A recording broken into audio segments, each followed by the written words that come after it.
Here's your podcast segment. Volunteers are risking their lives to stop Ebola, and they aren't always welcome. That's the headline from the New York Times, and it tells the story of a crisis unfolding right now in the Democratic Republic of Congo that the world cannot afford to ignore. Picture this: a funeral erupts into chaos.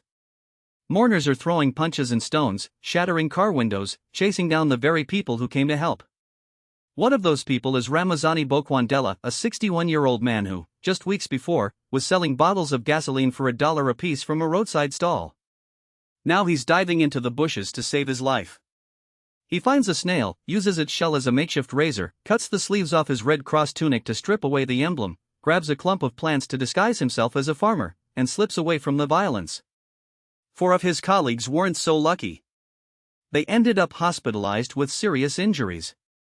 3 days later, Bokwandela was back at work. "I'm on the front line against this disease," he said. "That's my duty."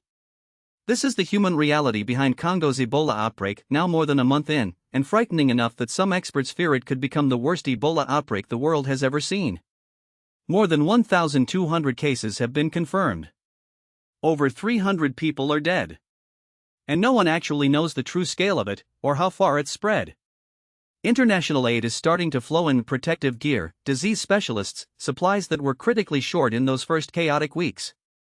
But here's the thing: treating the sick is not the same as containing the epidemic. Outside the hospitals, in communities gripped by fear, confusion, and sometimes outright denial, the virus keeps spreading. And that's where these volunteers come in. Their job is, in the words of the World Health Organization's emergency response chief Dr. Chikwiye Hakwizu, one of the riskiest jobs in the entire response. A month ago, these people were farmers, taxi drivers, tailors, gold miners. Now they form close-knit teams that go directly into Ebola-affected areas to do something most of us can't imagine: they retrieve the bodies of Ebola victims and conduct safe burials.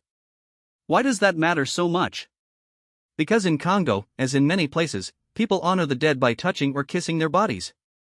But an Ebola victim's body is teeming with the virus. Even brushing against it can cause infection. A single funeral can become a super spreader event. These volunteers are the barrier between grief and catastrophe. About 100 Red Cross volunteers in Ituri province, divided into 8 teams, are doing this work right now. One of those teams is led by Raphael Olanji, 64 years old, a trader by trade, a volunteer for a decade. His crew includes a 27-year-old former gold miner who sings gospel and Afrobeats, a 33-year-old woman who sells medicine and is raising 2 teenage daughters, and Bokwandela, the gasoline seller who once spent 9 years in a displacement camp after fleeing violence and losing everything. These are not trained specialists. They are ordinary Congolese people doing extraordinary, dangerous work, not just because of the virus itself, but because the communities they're trying to protect sometimes see them as the enemy. Rumors and fear have convinced some people that health workers are causing the outbreak, not fighting it. That's what led to the cemetery attack. One photo circulating on volunteers' phones showed a colleague named Diudan Walingi in the back of a vehicle, covered in blood. One eye beaten shut. The other wide open with terror. And yet the response goes on. The volunteers suiting up each morning, driving into Ebola-hit districts, retrieving the dead, disinfecting remains, placing them in body bags, putting them in the ground, all while navigating grief-stricken families who may turn on them at any moment. Bokwandela put it simply: there is no treatment. The treatment is us. The outbreak is happening in a health system already weakened by severe cuts to American aid, making the courage and commitment of these frontline Congolese workers not just admirable, but essential.